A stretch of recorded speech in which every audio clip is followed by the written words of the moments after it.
The rain had been falling for 3 days straight when I finally decided to leave. I remember the exact moment. Not because of anything dramatic. No thunder, no lightning, no cinematic sign from the universe. Just me, standing in the bathroom of the apartment I had shared with him for 7 months, holding a plastic stick that had just rewritten everything I thought I knew about my future. 2 pink lines, clear as a verdict. I sat down on the edge of the bathtub and stared at them until my eyes blurred, and then I stared some more. Pregnant. The word felt foreign in my mind, like a language I had never learned. I was 26 years old. I was a secretary. I made $38,000 a year and lived in a studio apartment in Brooklyn that I could barely afford. I had no savings to speak of, no family to fall back on, no safety net of any kind. And the father of the child growing inside me was Dante Ferraro, a man whose name made grown men go pale, whose business dealings I had spent 2 years carefully not understanding, whose bed I had been sharing for 7 months while telling myself it meant nothing. I knew what I was to him. I had always known. Women like me didn't end up with men like Dante. We were pleasant distractions, convenient arrangements, warm bodies in cold beds. I had accepted this, had told myself I was fine with it, that I was too smart to expect more, that I understood the rules of the game we were playing. He never promised me anything, never said the words that would have made me hope. And I never asked, because asking would have meant admitting that I wanted something I couldn't have. The pregnancy test felt heavy in my hand, such a small thing to carry so much weight. I thought about what it would mean, telling him, watching his face for the reaction, seeing whether he would treat this as an opportunity or an inconvenience.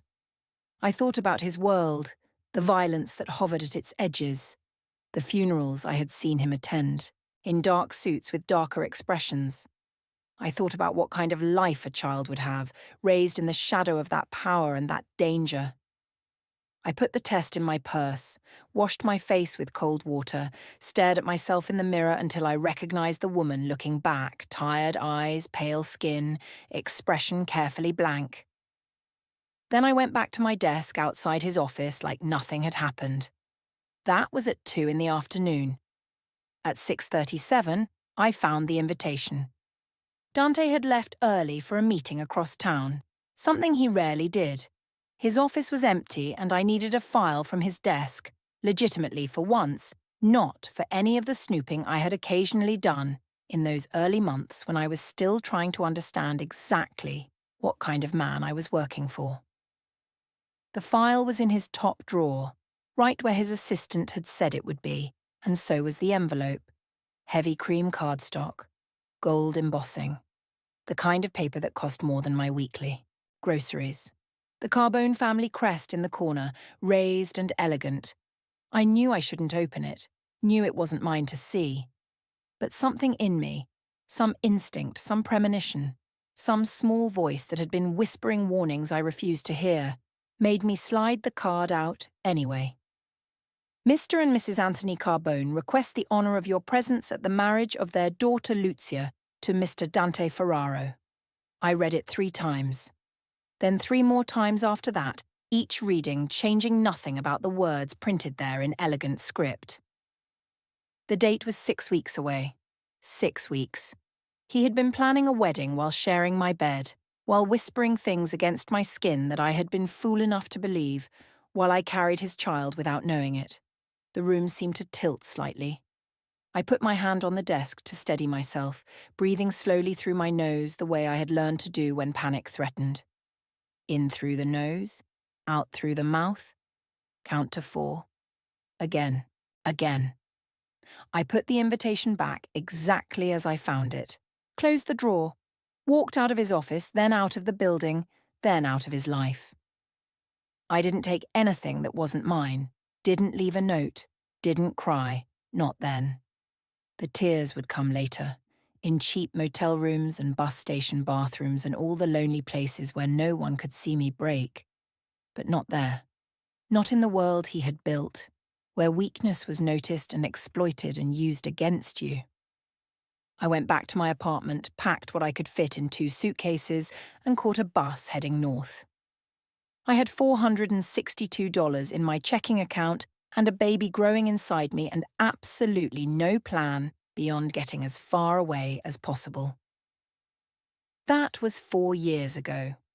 Now I was standing in the back kitchen of a 24-hour diner off Interstate 87, scraping congealed eggs from a plate that should have been soaked an hour ago, when Maria stuck her head through the service window and said the words that stopped my heart.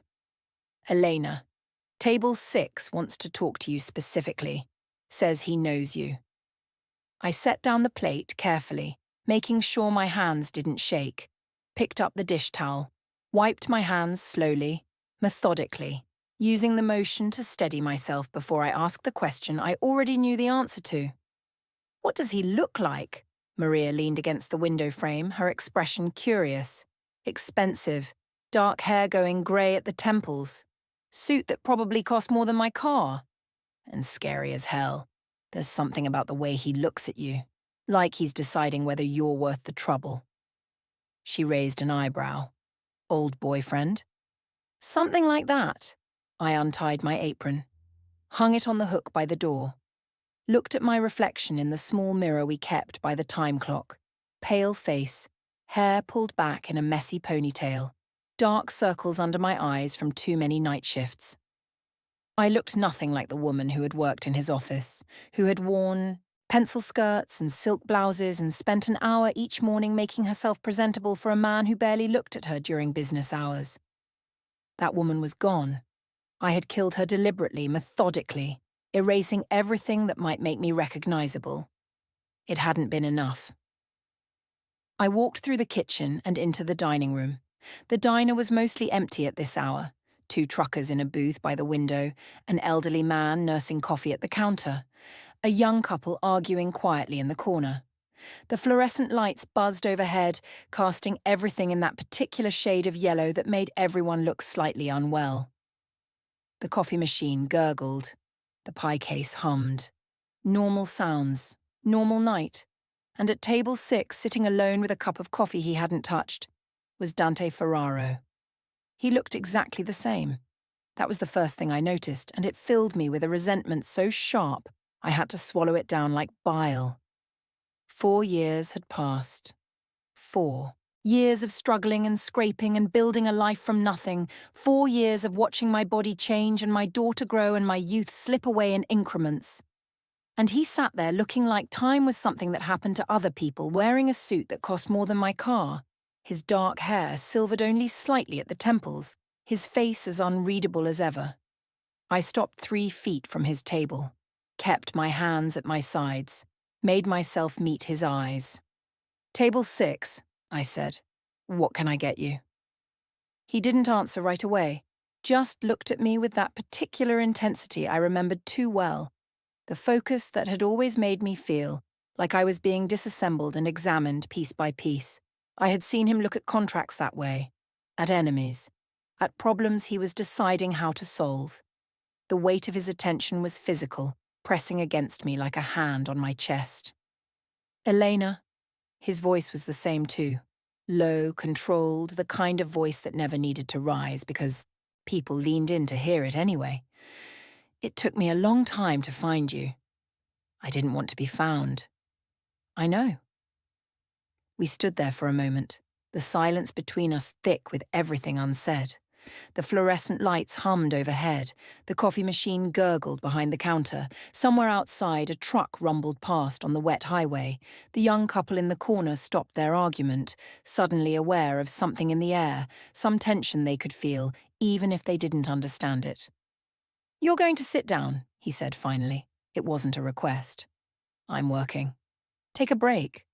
"I don't get breaks." "Then quit." I almost laughed at that. Almost. The absurdity of it. This man who had hundreds of millions of dollars telling a waitress to quit her minimum wage job like it was nothing, like I had options, like I could afford to walk away from the paycheck that kept a roof over my daughter's head. "Some of us have to work for a living," I said. Something flickered, across his face, not quite anger, not quite hurt, but something in between. A crack in the mask he wore, gone almost before I could register it. "Sit down, Elena. Please." The please got me. He never said please.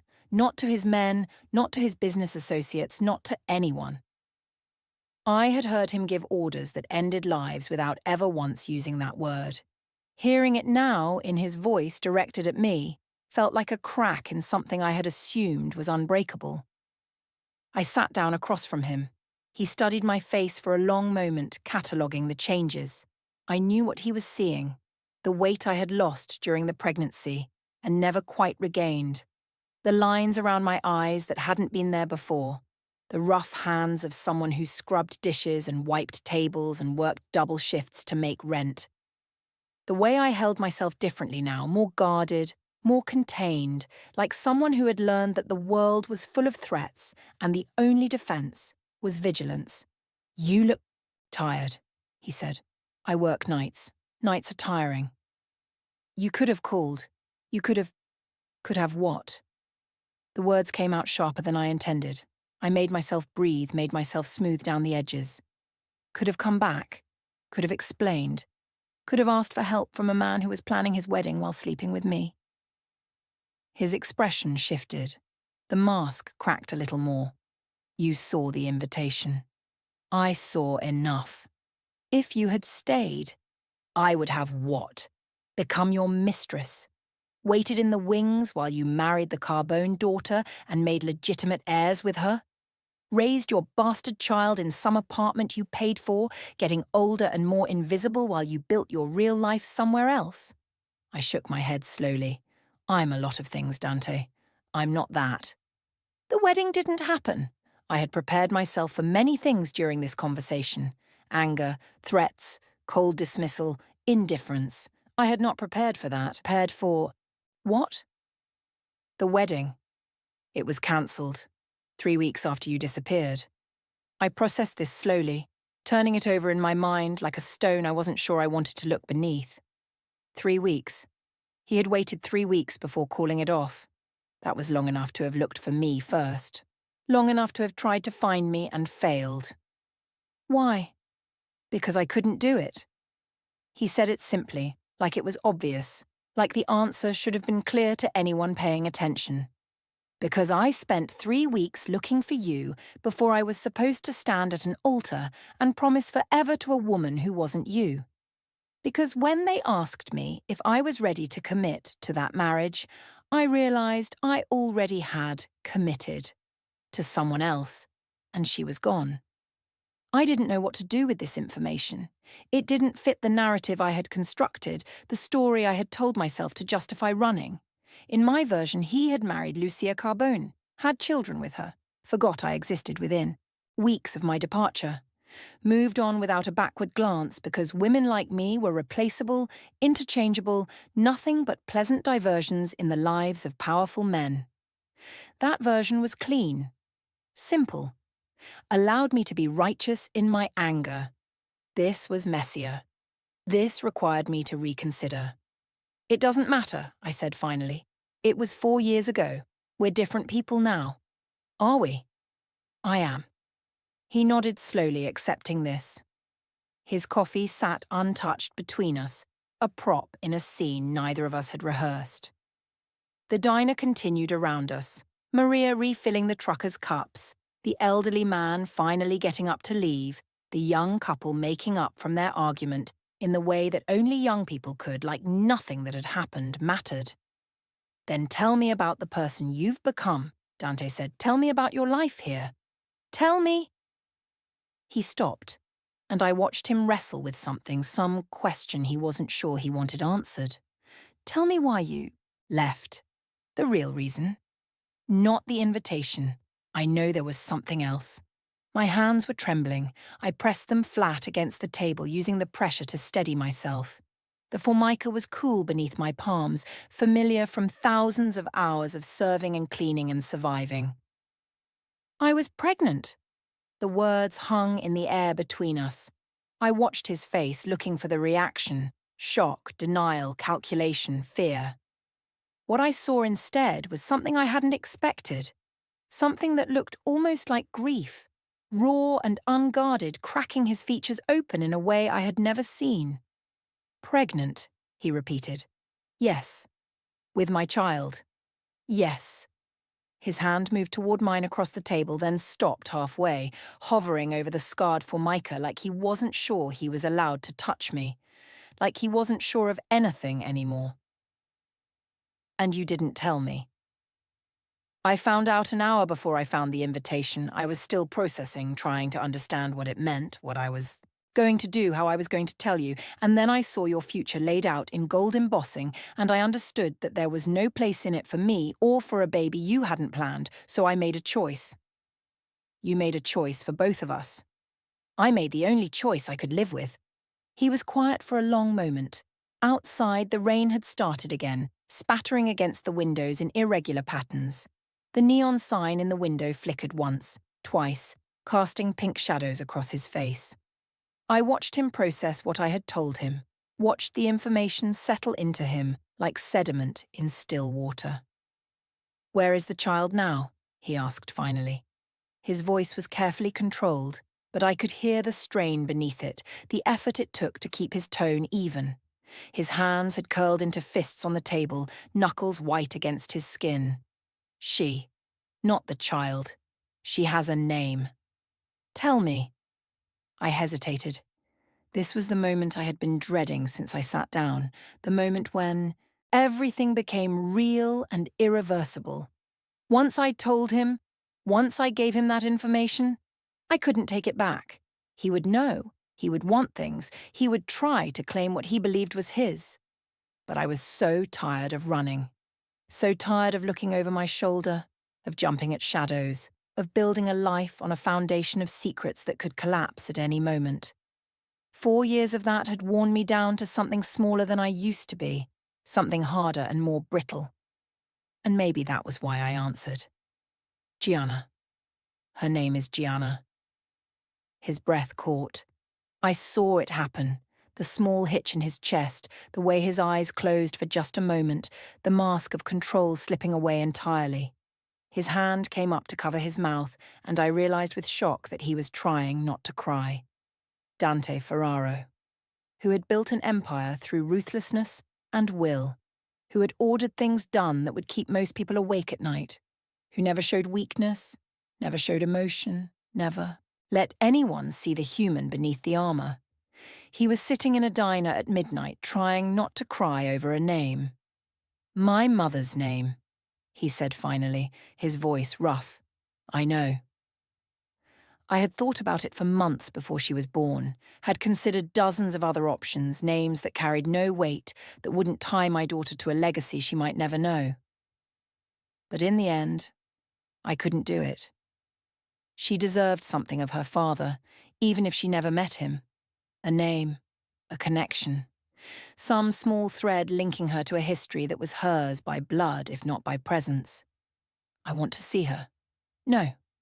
Elena, you don't get to walk in here after 4 years and make demands."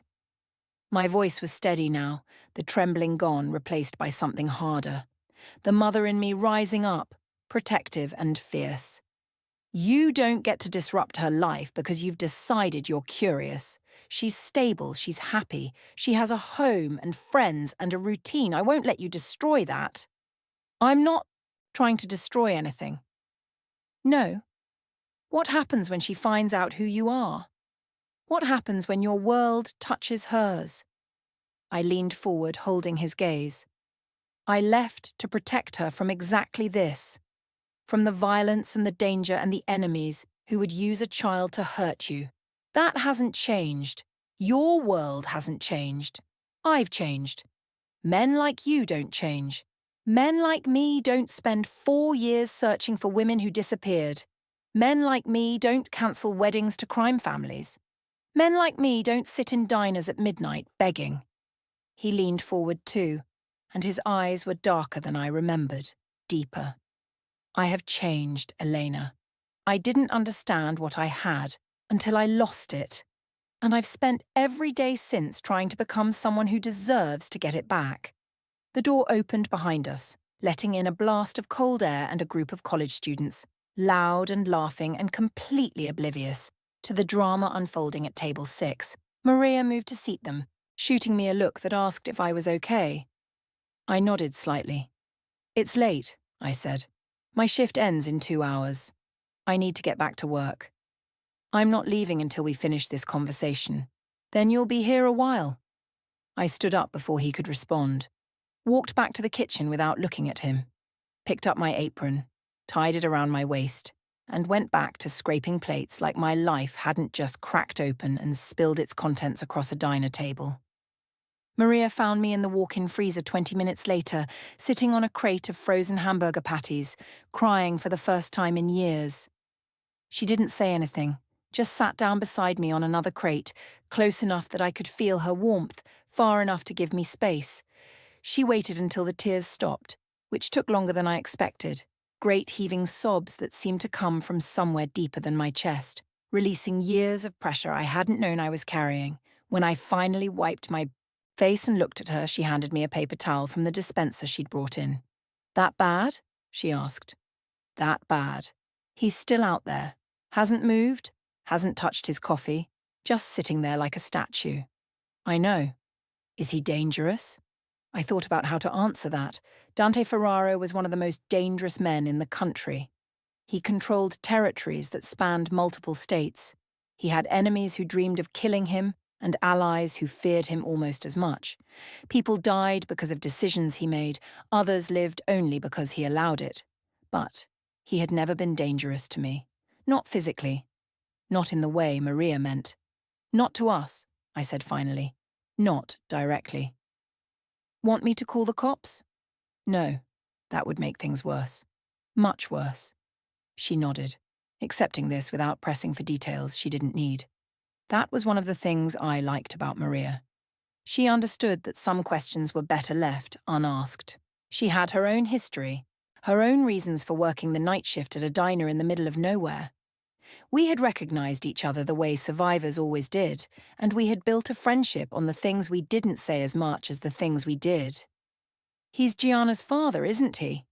I looked at her surprised. I had never told anyone here about Gianna's father, had always deflected questions with vague references to a relationship that didn't work out, a man who wasn't in the picture. Most people accepted that and moved on. "How did you know?" "She's got his eyes. That colour like whiskey held up to the light, all golden and brown at the same time. I noticed the first time you brought her in." She shrugged. "And the way he looked when you sat down with him, like he was seeing a ghost, like he couldn't believe you were real." "He wants to see her. And you don't want him to." "I don't know what I want." The admission surprised me. I had been so sure walking out of the dining room, so certain that my answer was no, that protecting Gianna meant keeping her father away, that I had made the right choice 4 years ago and I would keep making it forever. But sitting here in the cold, with Maria's quiet presence beside me and the weight of his grief still fresh in my mind, I wasn't sure anymore. "What's the worst thing that could happen?" Maria asked. "He could take her. He has resources I can't compete with. Lawyers, money, connections that go higher than I want to think about. If he decided he wanted custody, I couldn't stop him." "Would he do that?" I considered the question seriously.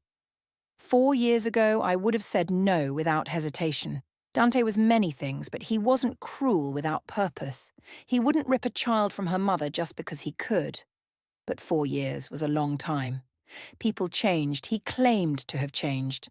And I didn't know who he was anymore, not really. I only knew who he had been. "I don't think so," I said finally. "But I'm not willing. To bet my daughter's life on my judgment of a man I haven't seen in 4 years. Maria nodded slowly, processing this. "Fair enough. But here's another question. What's the best thing that could happen?" I didn't have an answer for that. I finished my shift at 3 in the morning. True to his word, Dante was still there when I clocked out, sitting at the same table, nursing the same untouched coffee, watching me with eyes that tracked my movement across the room. The diner was empty now except for him and the night cook and Maria, who was wiping down tables with more attention than the task required, clearly keeping watch. "You're still here," I said. "I told you I would be."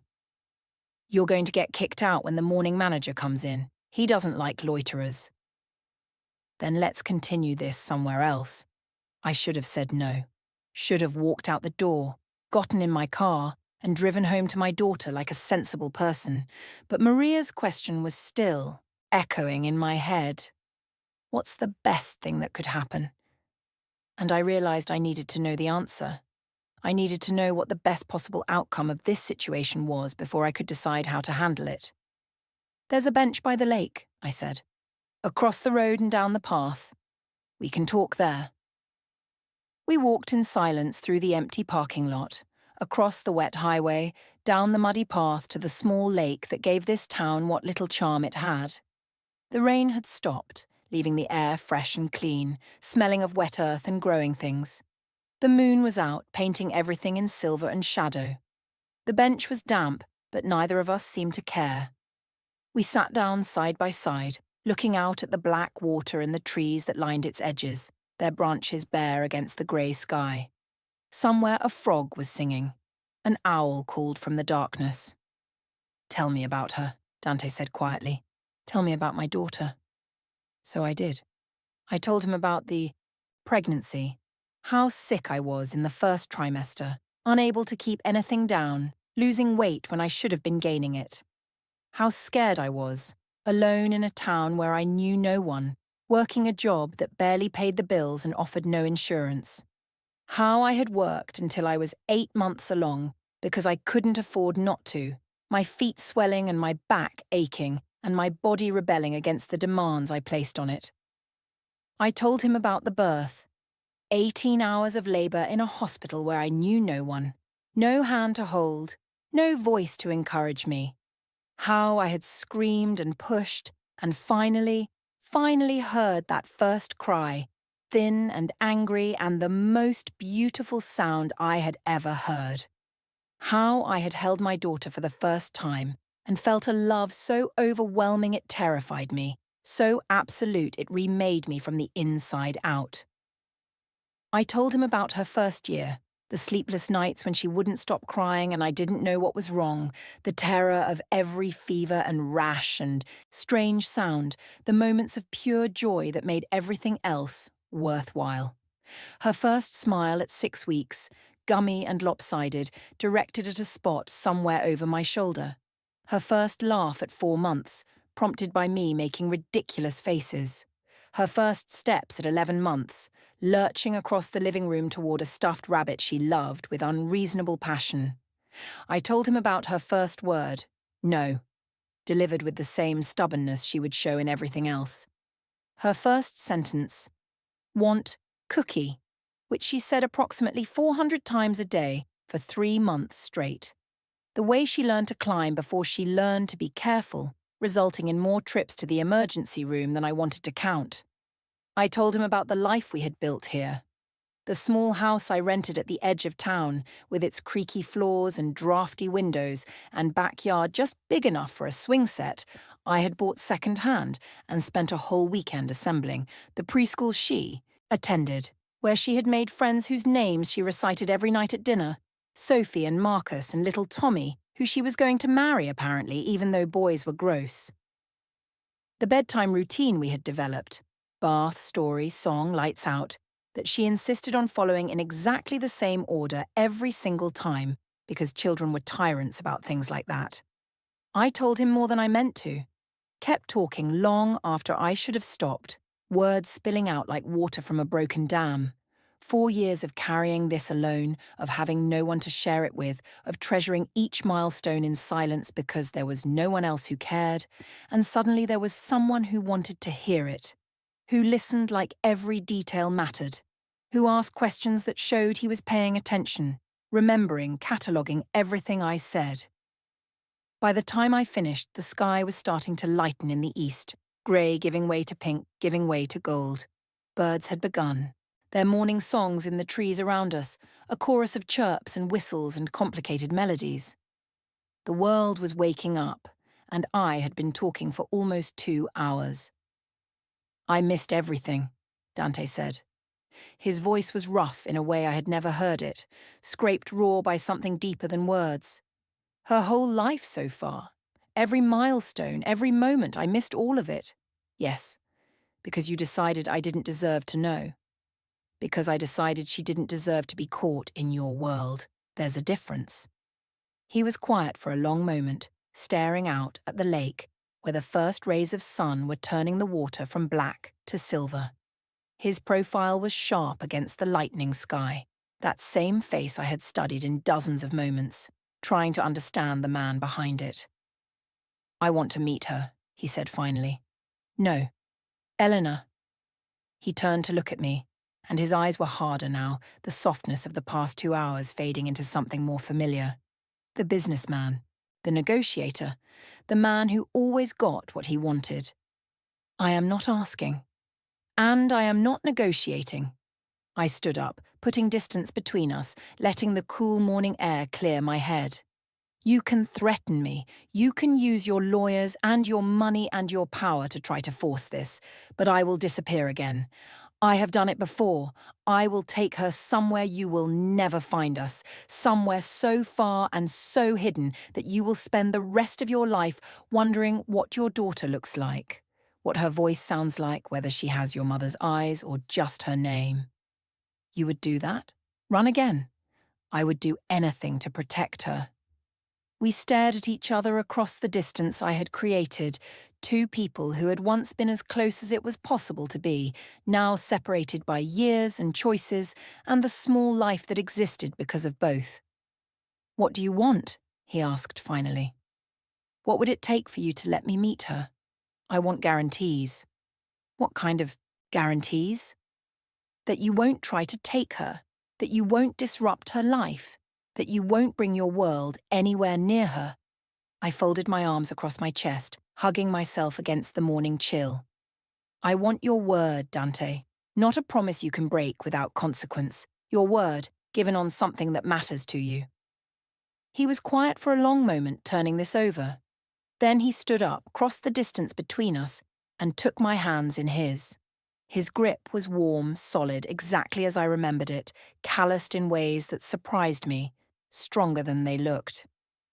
I swear on my mother's grave, he said, I will not try to take Gianna from you. I will not disrupt her life without your permission. I will not bring any danger to her door. I want only to know her, to be part of her life, whatever part you're willing to allow. That is all I ask. I searched his face for deception and found none, which didn't mean it wasn't there. Dante had always been good at hiding what he wanted hidden, but I had spent 2 years learning to read him, and I saw nothing but sincerity. One visit, I said. You can meet her once, and then we'll see. The visit was scheduled for Saturday, 2 days away. I told Gianna that a friend of mine was coming to see us, someone I had known before she was born.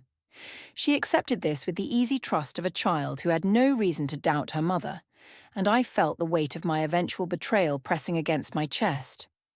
What's his name? She asked at breakfast, more interested in her cereal than my answer. Dante. That's a funny name. Is it? It sounds like a superhero name. Or a villain. She considered this, stirring her Cheerios into a soggy mess. Is he a superhero or a villain? Neither. He's just a man. Everyone is something, she said with the absolute certainty of 4 years old. Mommy, you're a superhero. Mrs. Hendricks is a wizard. Tommy is a dragon. What are you? I'm a princess warrior queen. She said this like it was obvious, like everyone knew. I fight bad guys and wear pretty dresses at the same time. That sounds very practical. It is. Saturday came faster than I was ready for. I spent the morning cleaning the house like the Queen of England was visiting, scrubbing floors, organising toys, hiding the evidence of our chaotic life. Gianna watched me from her perch on the couch with undisguised confusion. Why are you cleaning so much? Because we have company coming. But the house is already clean. It could be cleaner. You're being weird. She wasn't wrong. He arrived at 10 in the morning, driving a car that was deliberately understated, a black sedan that probably cost more than my annual salary but at least didn't scream wealth to the neighbours. I watched from the window as he got out, as he stood for a moment looking at our small house with its peeling paint and cluttered porch. Watched him square his shoulders like he was preparing for battle, which maybe he was. I opened the door before he could knock. He was wearing different clothes than before: dark jeans, a grey sweater that looked soft and expensive, an attempt at casual that didn't quite work. His eyes scanned the living room as he entered, cataloguing the second-hand furniture, the toy-strewn floor, the crayon drawings taped to every available surface, the chaos of a life lived with a 4-year-old. I watched him take it all in and wondered what he saw. Poverty, probably. A far cry from the apartment we had shared with its city views and designer furniture and a housekeeper who came 3 times a week. "She's in her room," I said. "Playing." He nodded but didn't move toward the hallway. Instead, he looked at me with an expression I couldn't quite read. "Thank you for allowing this." "Don't thank me yet. She might hate you." "Does she hate many people?" "Not many, but she's very particular about who she lets into her world." I led him down the hallway to Gianna's room. The door was open and I could see her inside, sitting on the floor with her blocks, building something elaborate that followed rules only she understood. Her dark hair was tangled. She had refused to let me brush it that morning, a common battle, and she was wearing the purple dress she insisted on wearing at least 3 days a week. "Gianna," I said from the doorway, "my friend is here. Can you come say hello?" She looked up and I watched Dante's face as he saw her clearly for the first time. I had tried to prepare myself for his reaction, had imagined it 100 different ways in the days since our conversation by the lake. But nothing could have prepared me for what I actually saw, the way his expression transformed, the mask crumbling away, years of control dissolving in a single moment. She had his eyes. I had known it would hit him, seeing that. His mother's eyes in his daughter's face, that distinctive shade of hazel that was more gold than brown that caught the light like whiskey in a glass. But I hadn't anticipated the full force of his reaction, the way he seemed to stagger slightly without actually moving, the way his hand rose to the door frame like he needed support. His breath caught audibly in the small space, his other hand came up to cover his mouth. And I watched, astonished, as tears gathered in his eyes and spilled down his cheeks without shame. Gianna studied him with the frank assessment of childhood, unburdened by social niceties or polite fictions. "Why are you crying?" He wiped his face quickly, trying to compose himself, but his voice was still rough when he answered.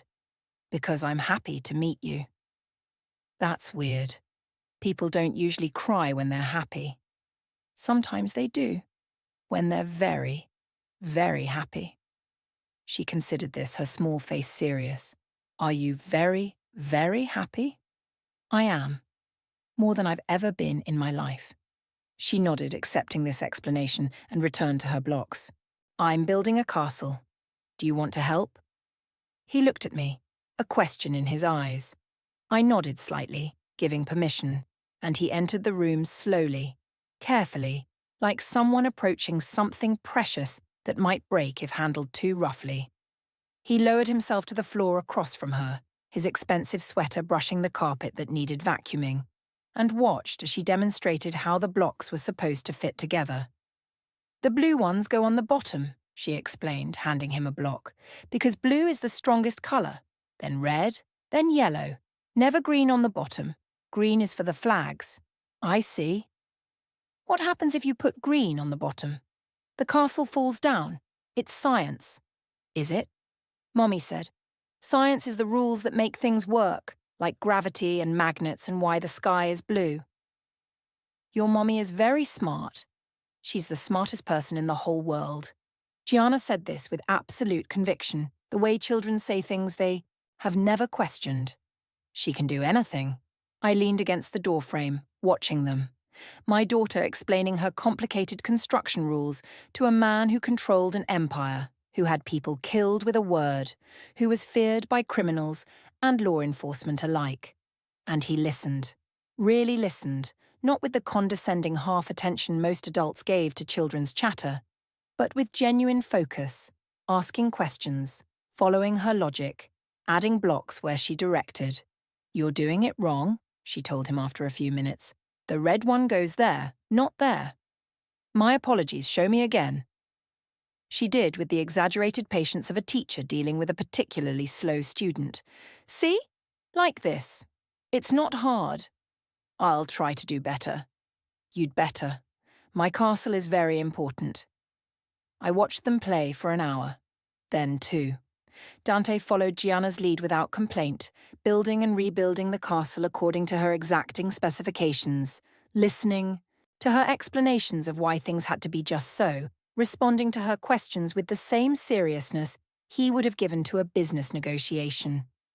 She showed him her stuffed animals, all 43 of them, and explained their names and personalities and complicated relationships. Mr. Whiskers and Princess Buttercup were married, but sometimes they fought. Gerald the giraffe was everyone's best friend, but he had a secret. He was actually a spy. Rabbit, her oldest and most beloved companion, was the queen of all the animals and had to be treated with appropriate respect. He listened to all of it, remembered names, asked follow-up questions, treated her elaborate imaginary world like it was the most important thing in his day, which maybe it was. I made lunch while they played. Nothing fancy, grilled cheese and tomato soup, Gianna's favourites, and I called them to the kitchen table when it was ready, watching Dante eat a grilled cheese sandwich at my battered second hand. Table with tomato soup dribbling down his daughter's chin beside him felt surreal enough to be a dream. Do you have any kids?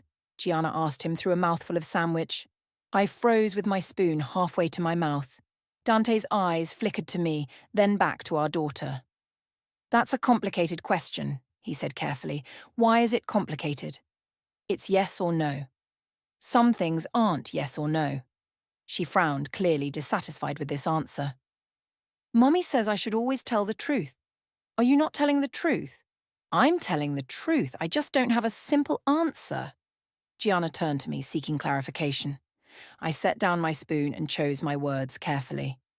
Sometimes, I said, people find out things about their lives that they didn't know before. And it takes them a while to understand what those things mean.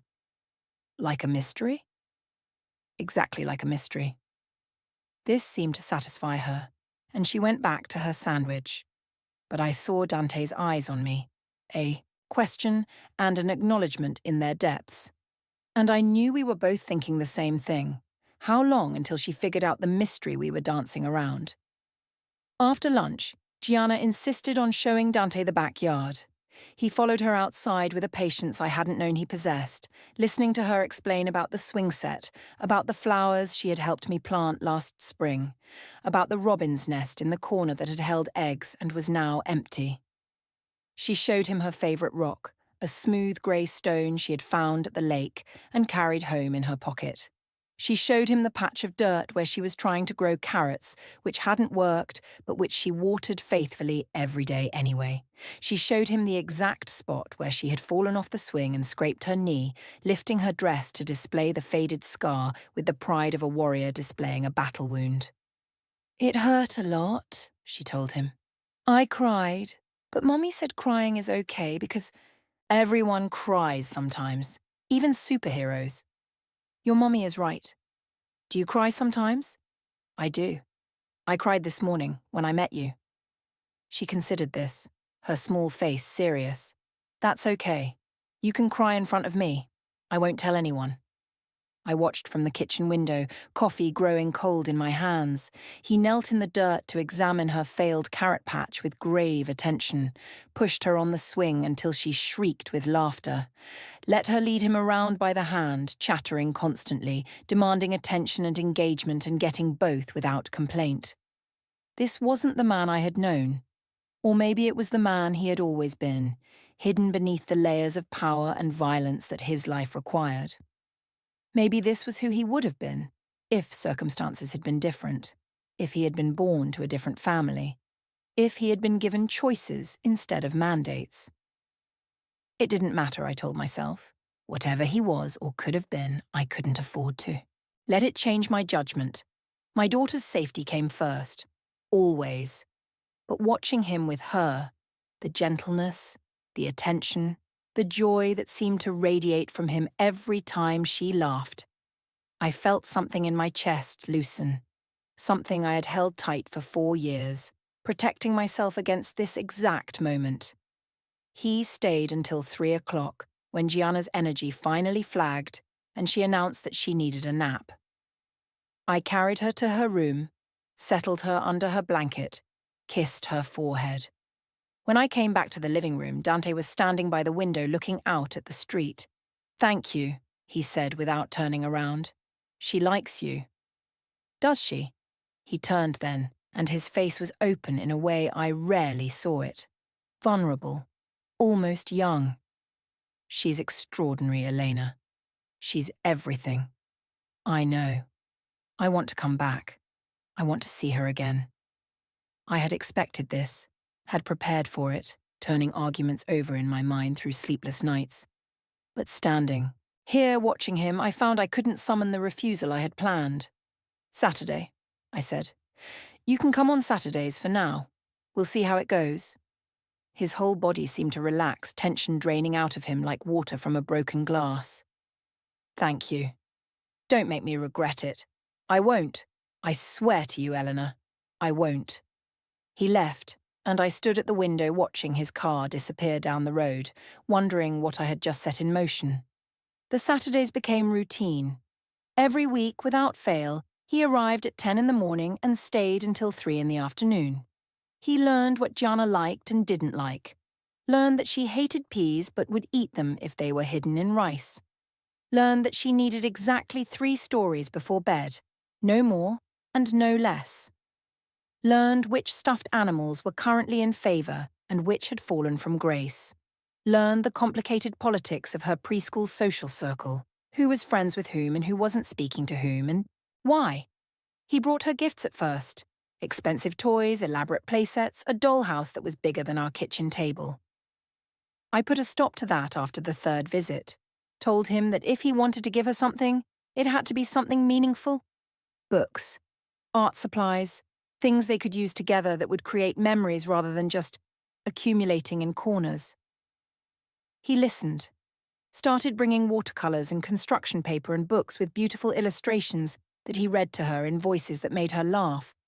They painted together, his expensive clothes splattered with tempera, her face serious with concentration. They built elaborate structures from newspaper and tape that took over the living room for days. They had tea parties with her stuffed animals, and I would come in from the kitchen to find him with a tiny plastic cup in his large hand, pinky extended, as serious as if he were conducting a business negotiation. 3 months into this routine, Gianna asked him to stay for dinner. "You always leave at the same time," she said. "Why don't you stay and eat with us?" He looked at me, waiting for permission. I hesitated, weighing the implications. This felt like a line we hadn't crossed yet, a deepening of his presence in our lives that I wasn't sure I was ready for. But Gianna was looking at me too, with those eyes that were so much like his, and I couldn't think of a good reason to say no. "You can stay," I said. He stayed, helped me cook, or tried to, though his kitchen skills were essentially non-existent. I had to teach him how to boil pasta, how to chop vegetables without losing a finger, how to time things so everything was ready at once. He was a terrible student, distracted and clumsy, burning the garlic and over-salting the sauce and managing to get tomato on the ceiling somehow. But he tried. That was the thing. He tried. And Gianna thought it was the funniest thing she had ever seen, this big, serious man who could barely crack an egg without making a mess. "You're worse at cooking than me," she told him, delighted. "And I'm only 4. "You're right. Will you teach me?" "Okay. First you have to wear an apron. That's the rule." He wore the apron, a frilly pink thing that Gianna had picked out at a yard sale, without complaint. Stood at the counter next to her while she demonstrated the proper way to stir, which apparently involved very serious concentration and occasional humming. Let her boss him around the kitchen with all the authority of a tiny tyrant. I watched them from my place at the stove, something in my chest expanding and contracting in ways I didn't know how to name. After dinner, they built a blanket fort in the living room. I heard them negotiating the architecture, Gianna insisting on a secret entrance, Dante pointing out the structural limitations of our couch cushions. When I came back from doing dishes, they were both inside, flashlight making shadows on the blanket ceiling. Gianna's voice rising and falling as she told him a complicated story about a princess who was also a dragon. And then she flew to the moon, she was saying, but the moon was actually a giant cookie, so she ate it. And then there was no more moon, so all the wolves couldn't howl anymore, which made them sad. So the princess felt bad and she unate the cookie moon. How do you uneat something? You just do. It's magic. Anyway, she unate the cookie moon and put it back in the sky and the wolves were happy again. The end. That's an excellent story. I know, I'm good at stories. I'm going to be a story person when I grow up. A writer? No, a story person. Writers have to write things down. I'm just going to tell them. People will come from all over the world to hear my stories. I believe they will. I checked on them an hour later and found them both asleep inside the fort. Gianna curled against his chest, like she had always belonged there, his arm around her like he had been holding her his whole life. I didn't wake them, just stood there looking at them for a long time, something breaking open inside me that I had thought was sealed forever. That night, after he finally left and Gianna was in bed, I sat on the porch in the dark and let myself cry. Not from sadness, from something else, something that felt like grief and relief and terror all tangled together, the emotions I had been pushing down for years finally demanding to be felt. I had built walls, strong ones, protected myself from this exact thing, the vulnerability of caring for someone who could hurt me, who had the power to destroy everything I had built. And now those walls were cracking, and I didn't know how to stop it. I didn't know if I wanted to. The next Saturday, Dante arrived with something other than his usual bag of supplies. I could see it in his face before he said anything. A tension, a weight that pulled at the corners of his expression. "We need to talk," he said after Gianna had run off to her room to get something she wanted to show him. "There's a situation." My blood went cold. What kind of situation? The Carbones. Lucia's family. He kept his voice low, conscious of small ears that might be listening. "They've been asking questions about where I've been spending my weekends, about why I've been driving upstate every Saturday for months. They know about Gianna? Not yet, but they're suspicious. They've had people watching me." I thought about our small house, our exposed street, the preschool where Gianna went every day surrounded by other vulnerable children. All the places where someone who wanted to hurt us could find us easily. What do they want? Lucia was supposed to marry me. The alliance was supposed to strengthen both families, cement territories, end conflicts that had been simmering for years. When I cancelled the wedding, it was an insult, a public humiliation. Her father has been waiting for an opportunity to retaliate, and now he thinks he might have found one. And I'm that opportunity, me and Gianna. You could be, if they find out about you, about her. He didn't finish the sentence. He didn't need to. I sat down on the couch, my legs suddenly unsteady. This was exactly what I had been afraid of, exactly why I had run in the first place. His world reaching out to touch mine, threatening to swallow my daughter whole. What are we going to do? He sat down beside me, close enough that I could feel the heat of him, the solid presence that had always made me feel both safer and more in danger. "I'm handling it. I have people working on it, making sure the Carbones don't find what they're looking for, misdirecting their attention, building a wall between them and you. But I need you to be careful.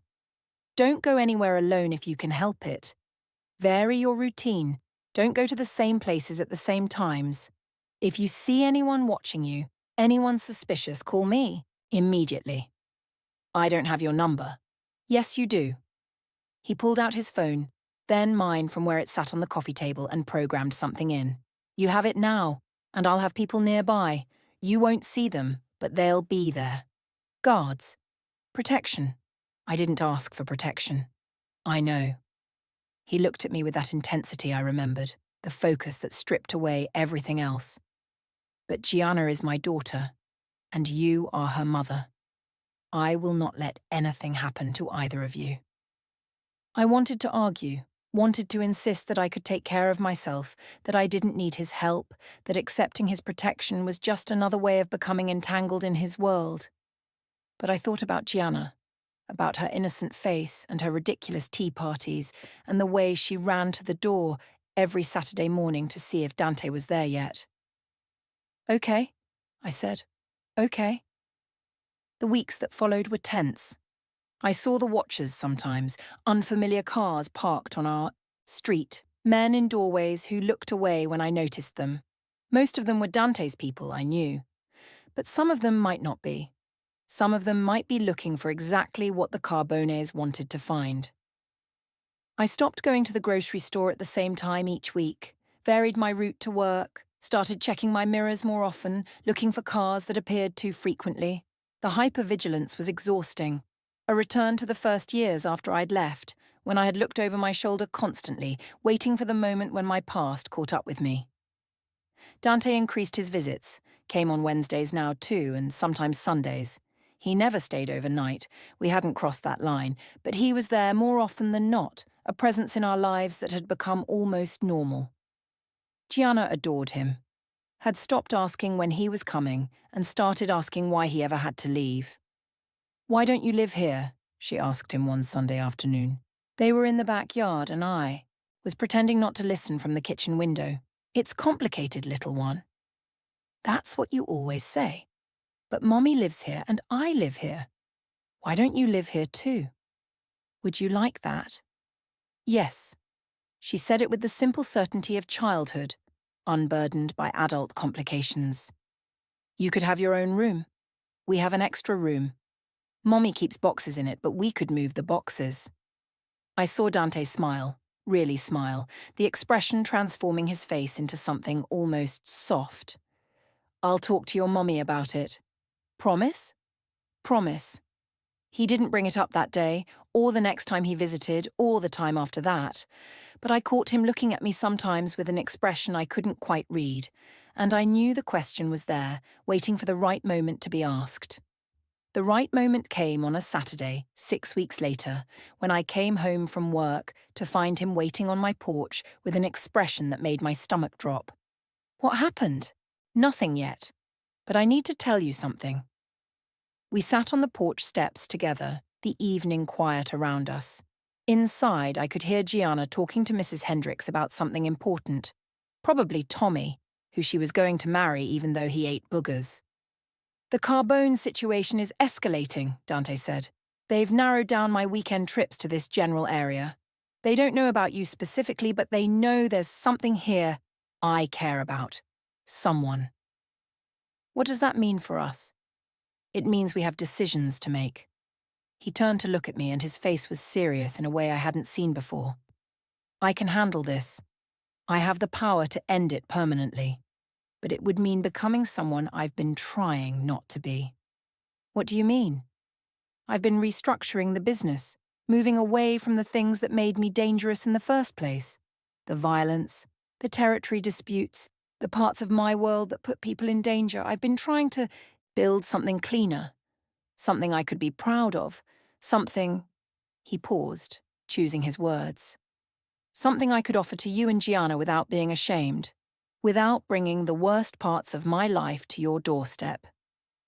You've been changing because of us, for the possibility of us, for the hope that someday you might let me back in, not as a Saturday visitor, not as a complication you manage, as a partner, a father, He stopped. "Whatever you're willing to let me be." I looked at him, this man who had been so many things to me over the years. Boss, lover, threat, stranger, father of my child. The moonlight caught the silver in his hair, the lines around his eyes that hadn't been there 4 years ago. He looked older, tired, human. "Why didn't you tell me?" I asked. "About the restructuring, about changing, because I wasn't sure it would matter, because I thought you had decided I was irredeemable, and I didn't want to argue with you about it. I wanted to show you instead. I wanted to become the man you might be willing to trust.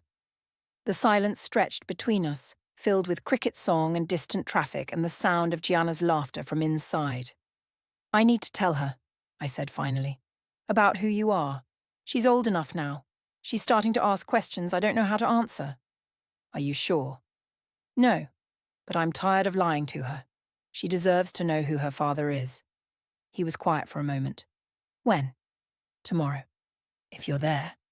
I think it should come from both of us. His hand found mine in the darkness. I let him take it. We told her the next morning, sitting together on the couch in the living room where she had met him for the first time. She listened with that serious attention she gave to everything important, her small face processing information too big for 4 years old. So Dante is my daddy? Yes, baby. He's your daddy. For real? For real? She was quiet for a moment, and I could see her working through it. All the visits, all the Saturdays, all the moments she had sensed something without understanding what. Then her face split into a grin so wide it seemed to light up the room. I knew it, she said, triumphant. I told Tommy I had a secret daddy and he didn't believe me, but I was right. I'm going to tell him tomorrow. Can I tell him tomorrow? You can tell him. She launched herself off the couch and into Dante's arms, wrapping herself around him like a vine. I knew, she said again, her voice muffled against his chest. I knew you were my daddy. You have my eyes. I watched Dante's face as he held her, the tears he wasn't bothering to hide, the way his arms tightened around her small body, the expression of someone who had been given something he never thought he deserved. Can I call you Daddy now? She asked, pulling back to look at him. You can call me anything you want. Daddy, she said, testing it out, then again louder. Daddy, a grin. I like it. It sounds good. Daddy, daddy, daddy, daddy. She ran off to find Rabbit and tell her the news, leaving Dante and me alone on the couch. He reached for me and I let him. Let him pull me close, let him hold me the way he had held our daughter, let myself feel safe for the first time in longer than I could remember. Thank you, he said into my hair. For what? For her. For this. For everything. Don't thank me yet. We still have to deal with the Carbones. I'll handle it. How? He was quiet for a moment. The way I should have handled it months ago. The way I've been avoiding because I wanted to be better. But some things can only be ended one way, and protecting you and Gianna is more important than my desire to be a different man. I pulled back to look at him. What does that mean? It means I'm going to do what I have to do. And when it's done, you'll never have to worry about them again. He left that afternoon, and I didn't see him for 2 weeks. No calls, no texts, no explanation. Just silence, stretching out like a held breath, while Gianna asked every day when Daddy was coming back, and I ran out of ways to answer. The first week I told her he was working. The second week I told her he was on a trip. By day 10 I had run out of lies and resorted to soon, which she accepted with the patient skepticism of a child who has learned that adults don't always tell the whole truth. I couldn't sleep. Lay awake at night imagining the worst, that he was hurt, that he was dead, that he had decided we weren't worth the trouble after all. I checked my phone obsessively looking for messages that never came, drove myself half mad with worry and then got angry at myself for caring so much. The guards he had posted were still there. I saw them sometimes, men in cars at the end of the street, shadows that moved when I moved. That meant something, I told myself. He wouldn't leave protection if he wasn't planning to come back. But the silence stretched on, and the doubt grew, and I started to wonder if I had made another mistake, if letting him in had been the wrong choice after all. When he finally returned on day 15, he looked different, older, harder. There were new lines around his eyes and a shadow in his expression that hadn't been there before. He moved differently too, carefully, like someone who was hurt but hiding it, like something had been burned away, leaving only the essential behind. It's done, he said. The Carbones won't bother you again. Not now, not ever. I didn't ask what he had done. I could see it in his face, the weight of it, the cost. Some things were better left unspoken, buried in the space between what we said and what we knew. What I wanted was simpler, smaller. Something I could hold in my hands without being afraid of what it meant. Stay, I said. Not just today. Stay. He looked at me for a long moment, and I saw the question in his eyes, the hope he was afraid to feel, the doubt he couldn't quite silence. Are you sure? No, I'm not sure of anything, but I'm tired of being afraid. I'm tired of keeping you at arm's length because of what might happen. I want to see what happens when I stop running. He moved into the spare room 3 days later. Gianna helped him unpack his boxes, chattering constantly about where things should go and what colours he needed, and whether Gerald the giraffe could come live in his room too, because Gerald was lonely. We weren't together. Not yet. Not in the way we had been before. But we were something. A family, maybe. Or the beginning of one. Something that was finding its shape day by day, conversation by conversation, quiet moment by quiet moment. He learned to cook. Actually cook, not just burn things impressively. Learned to braid Gianna's hair in the mornings when I was too tired from my shift. Learned the bedtime routine so I could have nights to myself, the first I'd had in 4 years. He attended parent-teacher conferences in his expensive suits, looking wildly out of place among the other parents in their jeans and sweatshirts. He built her a treehouse in the backyard, working for 3 weekends straight until it was perfect. He read her stories every night, doing all the voices, never complaining when she demanded the same book for the 100th time. And slowly, so slowly I almost didn't notice it happening, I fell in love with him again. Not the desperate, hungry thing it had been before. All passion and no foundation. This was something else. Something built on early mornings and burned toast and arguments about homework and lazy Sundays and all the ordinary moments that make up a life. A year after he moved in, I kissed him on the porch at midnight, while Gianna slept inside and the fireflies danced in the darkness around us. "Took you long enough?" he said. I needed to be sure. And now? Now I'm sure. We got married 6 months later, in the backyard of the house that had become our home. Small ceremony, just us and Gianna and Mrs. Hendricks, who cried through the whole thing. Maria came up from the diner wearing a dress instead of her uniform for the first time since I'd known her. The elderly man from the counter, George, I had learned his name somewhere along the way, brought flowers from his garden and set them on every surface he could find. Gianna was the flower girl, scattering petals with more enthusiasm than precision. Wearing the Princess Warrior Queen costume she had insisted was appropriate wedding attire.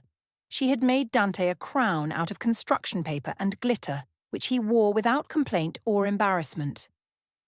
When the moment came for vows, Dante took my hands and spoke words he had clearly rehearsed, clearly meant with every fibre of his being. I spent most of my life believing that power was the only thing worth having, he said. I was wrong.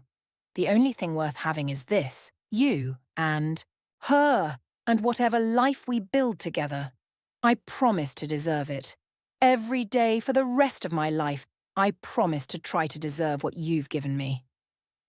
I couldn't match his eloquence. The words I had prepared flew out of my head, replaced by something simpler and more true. I ran from you once, I said. I won't run again. I'm choosing you. Today and tomorrow and every day after that. You and me and Gianna. That's enough. That's everything.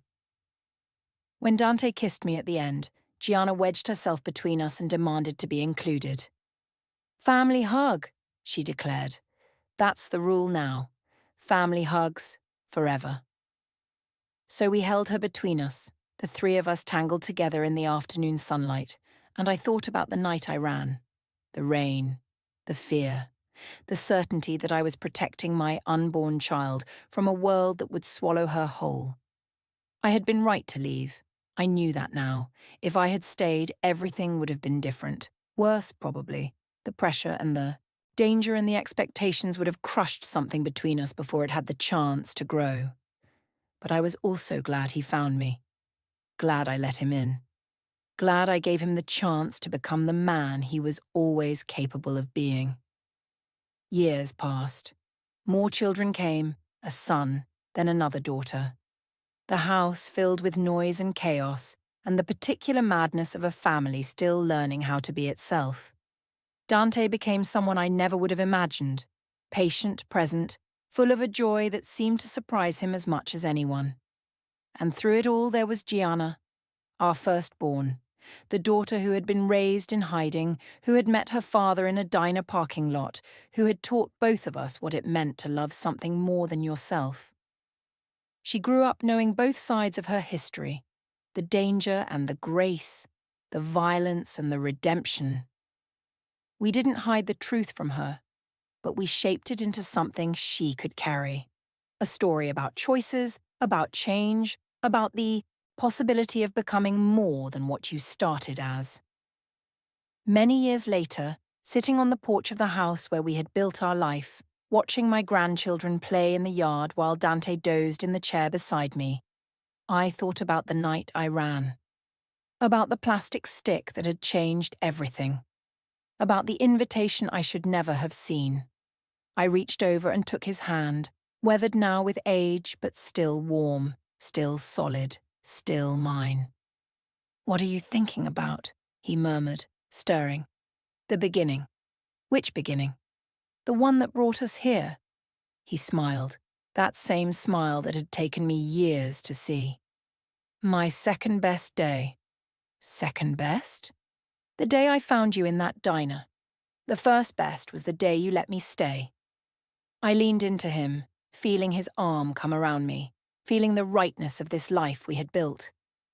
Behind us, through the open door, I could hear our family, children and grandchildren, dinner being prepared, arguments and laughter, and love in all its complicated forms.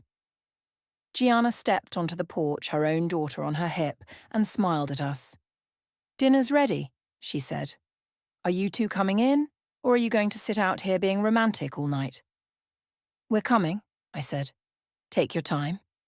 She paused in the doorway, looking at us with an expression that held so much gratitude and love and the knowledge of everything we had gone through to get here. I used to imagine my father, you know, before I knew. I used to think about what he might be like, a superhero or a villain, remember? I remember. Turns out he was both, and neither. He was just a man who made mistakes and then spent the rest of his life trying to make them right. She shifted the baby on her hip. That's not a bad thing to be. She went inside, and Dante and I sat for a moment longer, in the growing dark. "She turned out well," he said quietly. "She did. We did something right. We did a lot of things wrong too, but we kept trying. I think that's the part that mattered. We had earned this. Every peaceful moment, every quiet evening, every hand held in the darkness. The rain started, soft and gentle, and I thought about that night 4 years ago when I had looked at 2 pink lines and felt my world collapse. I had been so afraid, so alone, so certain that the best I could hope for was survival. But I had found something better than survival. I had found a partner who showed up even when it was hard. A daughter who taught me what unconditional love meant. A family that grew around us like a garden, wild and imperfect and beautiful. I had found home.